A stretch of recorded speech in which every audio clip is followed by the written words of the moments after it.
Oke, selamat pagi. Hari ini kita rencananya mau ke Lombok Selatan, guys. Jadi hari ini trip kita yang pertama. Semoga perjalanan ini berjalan dengan lancar dan mendapatkan pengalaman yang berkah untuk desa-desa kita nanti. Oke, ikuti terus kami di perjalanan kami di Lombok ini selama 3 hari 2 malam. Oke, check it out.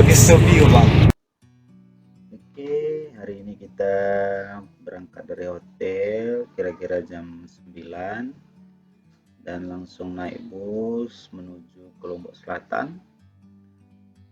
Kita di dalam bis, terlihat bahwa kota Mataram jalannya sepi tanpa macet. Inilah penampakan dari dalam bus, guys, kota Mataram.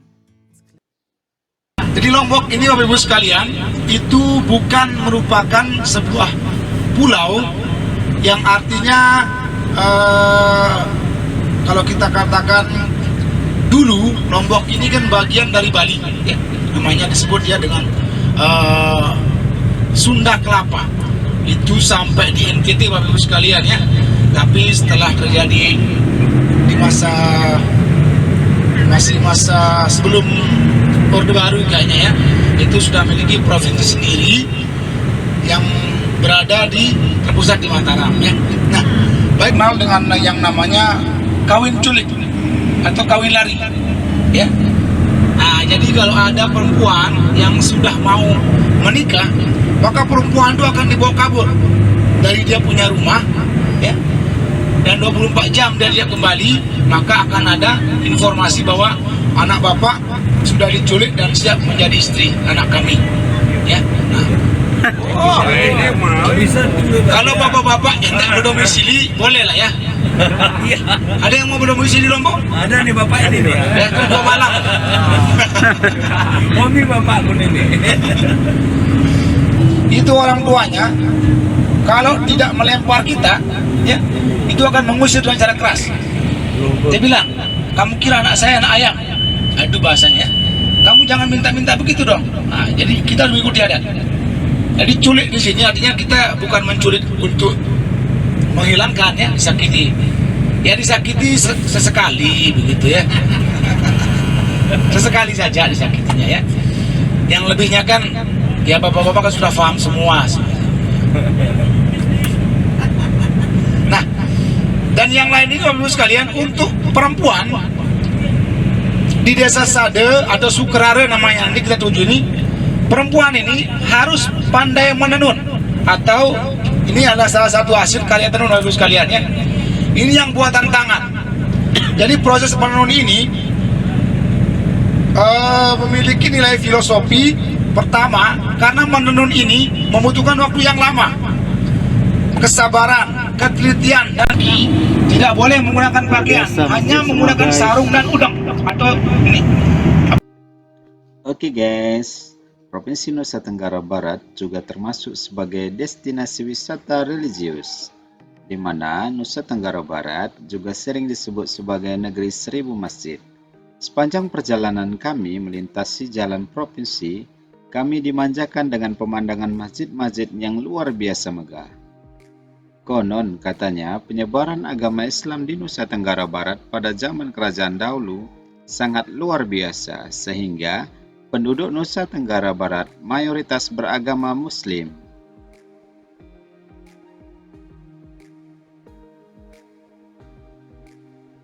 Penduduk Nusa Tenggara Barat juga memiliki budaya yang sangat unik, sehingga banyak mengundang wisatawan dalam negeri maupun luar negeri.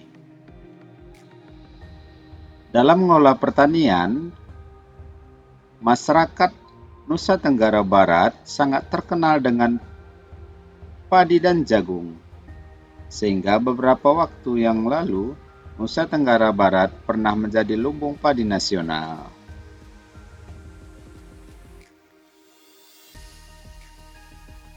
Provinsi Nusa Tenggara Barat juga saat ini sedang melakukan mega proyek, yaitu pembangunan sirkuit MotoGP Mandalika yang nantinya menjadi ikonik Lombok Tengah.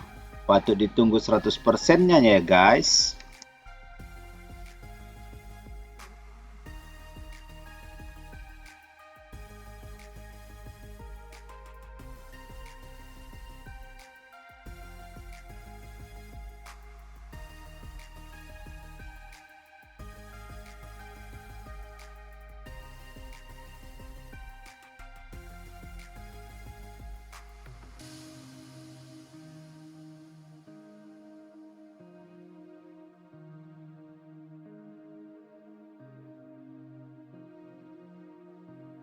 Baik, Bapak Ibu sekalian, kita sudah tiba di Sade. Jadi Kita udah sampai silakan di Desa kita Sade. turun dan mari kita Desa kemon. Sade, welcome Lombok Selatan guys. Setiba di Dusun Sade, kami langsung disambut warga dan dipersilahkan masuk.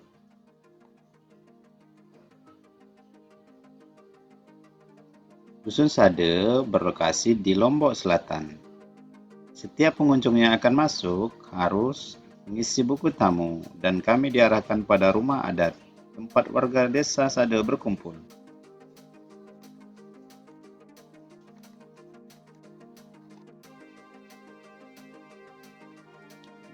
Disinilah tempat desa Sade berkumpul dalam acara adat dan musyawarah.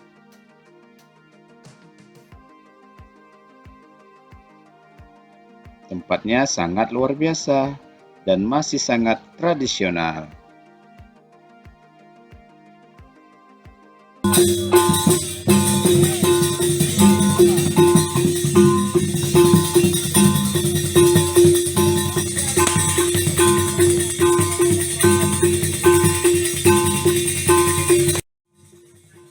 Salah satu kesenian menarik untuk kita saksikan di Desa Sade adalah Presean. Presean adalah pertarungan dua laki-laki untuk melatih ketangkasan dalam berperang. Presean termasuk dalam seni tari daerah Lombok. Tradisi ini dilakukan oleh masyarakat Susu Sasak, Lombok, Nusa Tenggara Barat. Presean adalah pertarungan antara dua lelaki yang bersenjatakan tongkat rotan yang disebut penjalin dan berperisai kulit kerbau yang tebal dan keras yang disebut ende. Latar belakang Presean adalah lampiasan emosional para raja di masa lampau ketika menang dalam perang melawan musuhnya. Petarung dalam Presean biasanya disebut pepadu dan wasit disebut pakembar. Dahulu Presean digelar untuk melatih ketangkasan laki-laki suku Sasak dalam mengusir penjajah. Selain itu, dahulu Presean juga termasuk media yang digunakan oleh para pepadu untuk melatih ketangkasan, ketangguhan, dan keberanian dalam bertarung. Menentukan siapa kalah dalam pertandingan ini, salah satu lelaki harus mengenai kepala dan luka di kepala, sehingga yang bisa melukai kepala lawan maka dialah yang dinyatakan untuk menang.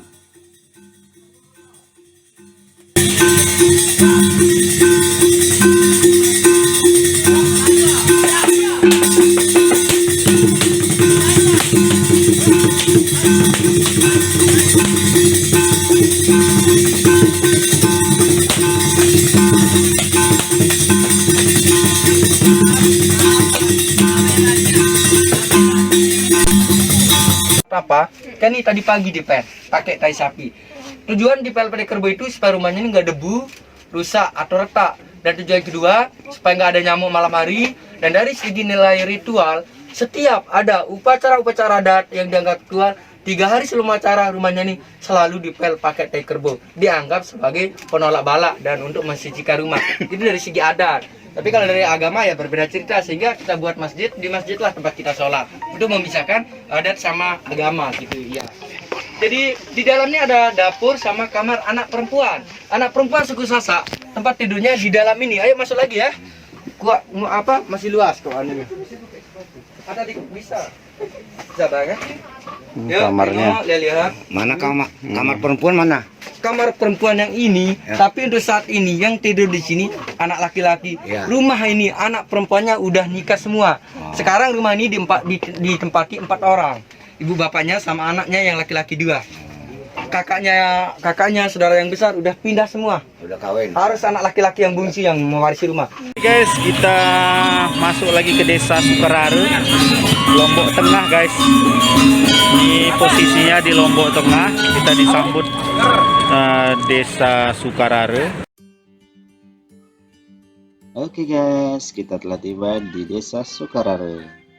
Desa Sukarare adalah desa penghasil kerajinan tenun songket khas Pulau Lombok yang sangat terkenal. Desa Sukarare terletak di Lombok Tengah.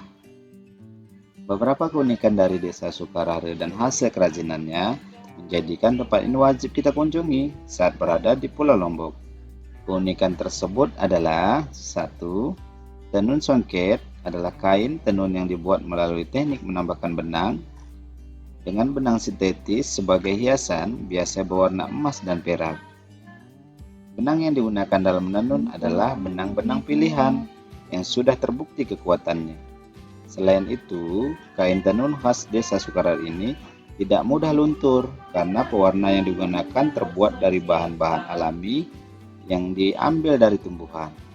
Dalam proses pembuatannya, kain tenun songket ini membutuhkan kehati-hatian yang cukup besar.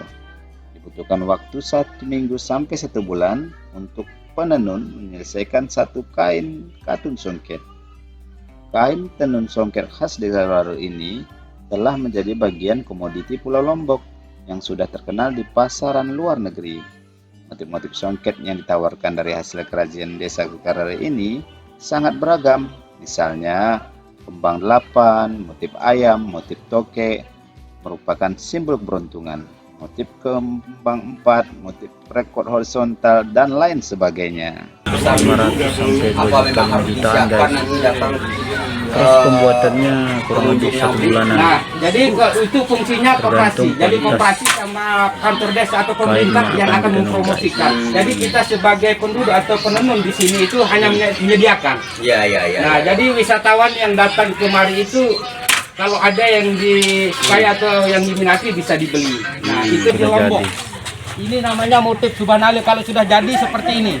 Jadi sekilas kita lihat seperti tidak ada sambungan, Pak ya. Padahal di tengah-tengahnya kita ada sambungan. Oh, ini sambungan. Ini ciri khasnya. Soalnya kan alatnya 60 cm. Jadi kalau disambung ukurannya lebarnya 120 ya. Panjangnya 2 meter. Jadi dia berapa sambungan ini ya? Satu sambungan. Sambungannya itu. Ini yang motif pertama kali awal kata dari Subhanallah. Makanya jadi Subhanallah ya. Nah, kalau orang Sasak itu bilang Subhanallah, Subhanallah. Saking lamanya dibuat, dia mengeluh, malah dia mengeluh Subhanahu Ta'ala. Kalau yang seperti ini kisaran harga 1,5. 1,5 juta. Ya, 1.500.000 Selama pembuatan ini 2 bulan. 2 bulan. Ya. Kalau yang motif yang ini harus ada ritualnya. Yang mau nari juga tidak apa-apa, kami persilahkan. Yang mau foto-foto dipersilahkan. Yang mau nyobain gimana rasanya memainkan alat-alat musiknya juga kami persilahkan.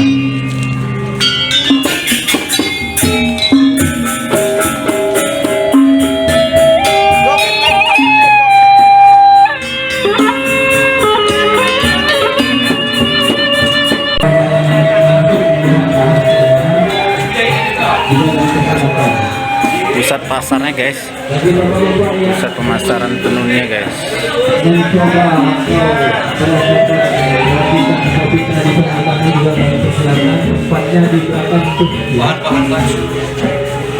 Dan bagi ibu yang coba silahkan nanti diajarin sama ibu.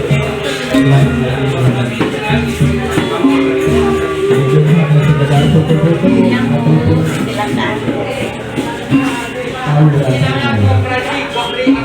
ataupun kalau ini dikhususkan untuk kaum hawa kalau untuk apa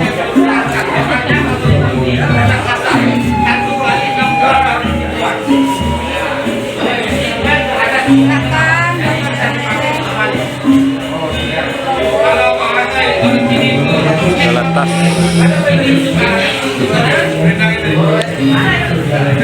kita yang diputuskan tadi pukul semua pukul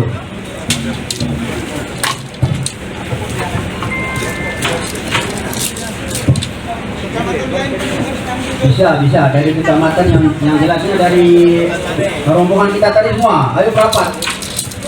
Minta tolong Pak rapat kita kemarin Pak. Banyak kita, ramai kita. Kumpul Pak. Mohon maaf mengganggu. Ada mungkin kesempatan duduk Bapak. Kami panggilkan dulu sebentar. Biar kita mediakan dulu. Kita mediakan semua pegang handphone, mediakan dan semua masukkan ke Facebook. Mediakan dulu semua bahwa kegiatan kita ini syukur alhamdulillah disambut dengan baik oleh tuan rumah kita. Kumpul Pak, kumpul kita semua Pak, kumpul Pak, kumpul. Kita menghargai saudara kita bahwa mereka sudah menerima kita dengan baik. Kita tidak bisa membalas atas kebaikan mereka, hanya dengan cara ini kita mungkin bisa membalasnya. Kumpul. Mana lagi kawan kita tadi? Kumpul dulu.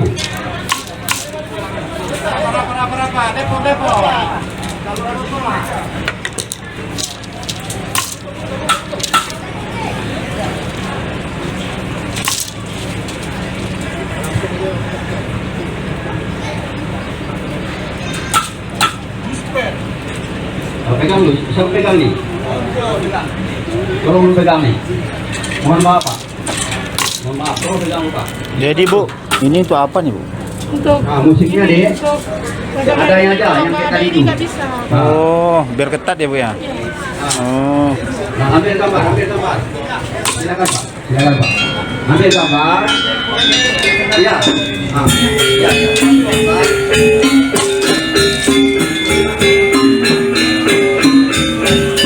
Rokok kantong kita dengan cara tulus dan ikhlas. Rokok kantong kita ucapkan terima kasih kepada saudara kita yang telah membuat acara ini dengan baik dan sempurna. Hanya dengan ini cara kita membalas budi mereka. Mereka tidak mengharapkan ini, tetapi hanya partisipasi kita mengucapkan terima kasih karena mereka telah menyambut kita dengan baik. Mari rokok kantong kita, tidak usah banyak-banyak. Berapa tulus dan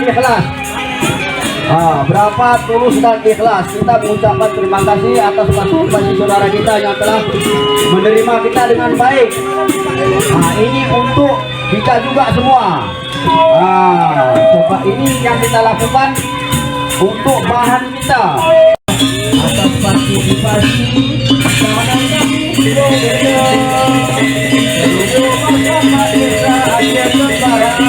mudah-mudahan berbahagia dan sejahtera. Amin ya rabbal alamin.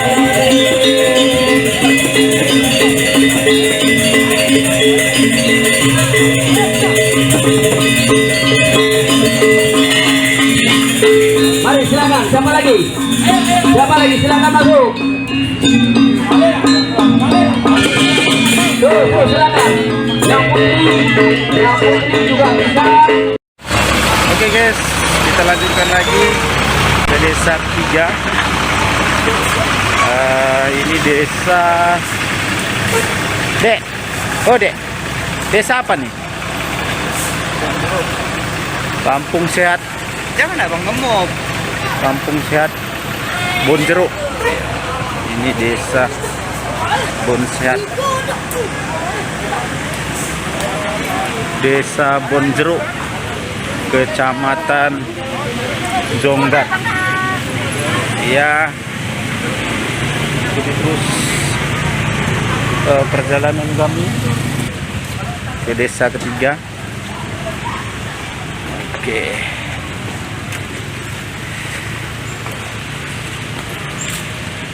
Wisata bahari ke Pulau Lombok. Kampung Bonjeruk, Kecamatan Jonggat. Ini areal persawahan. Mungkin tim kita yang gerak.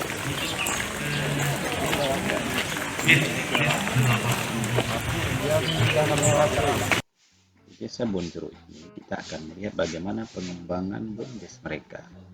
Itu pengembangan Karang Taruna dan kelompok wanita tani yang menghasilkan produk asli, yaitu pertanian untuk mengelola jamu anti COVID-19 serta kopi dan madu asli dari perkampungan Bonjeruk. Dan mereka terus akan pasarkan setiap wisatawan yang akan berkunjung ke Bonjeruk.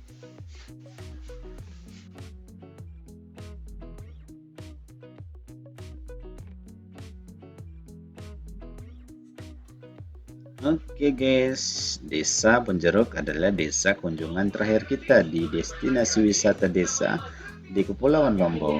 Mudah-mudahan dengan adanya kunjungan ini kita diberikan pemahaman tentang mengelola desa, khususnya wisata desa di daerah kita masing-masing.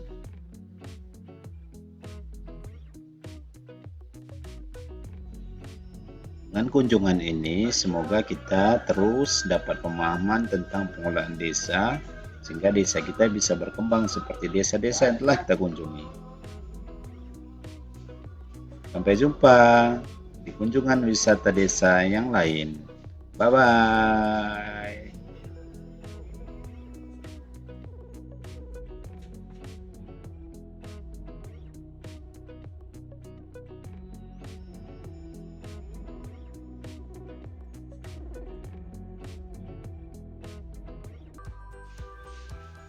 Oke guys, kita akan menuju ke pusat pasar Mutiara NTB. Tapi sebelumnya kita akan melewati Kampung Kediri. Kampung Kediri yang sama persis seperti di Kediri, Jawa. Tapi beda ya di sini guys. Kediri ini dikenal sebagai kota yang ramah tamah. Dengan mayoritas penduduknya Muslim, maka wanita di sini diwajibkan untuk memakai jilbab. Maka kota ini sering juga disebut sebagai kota santri. Ini adalah penampakan kota Kediri dari dalam bus kami.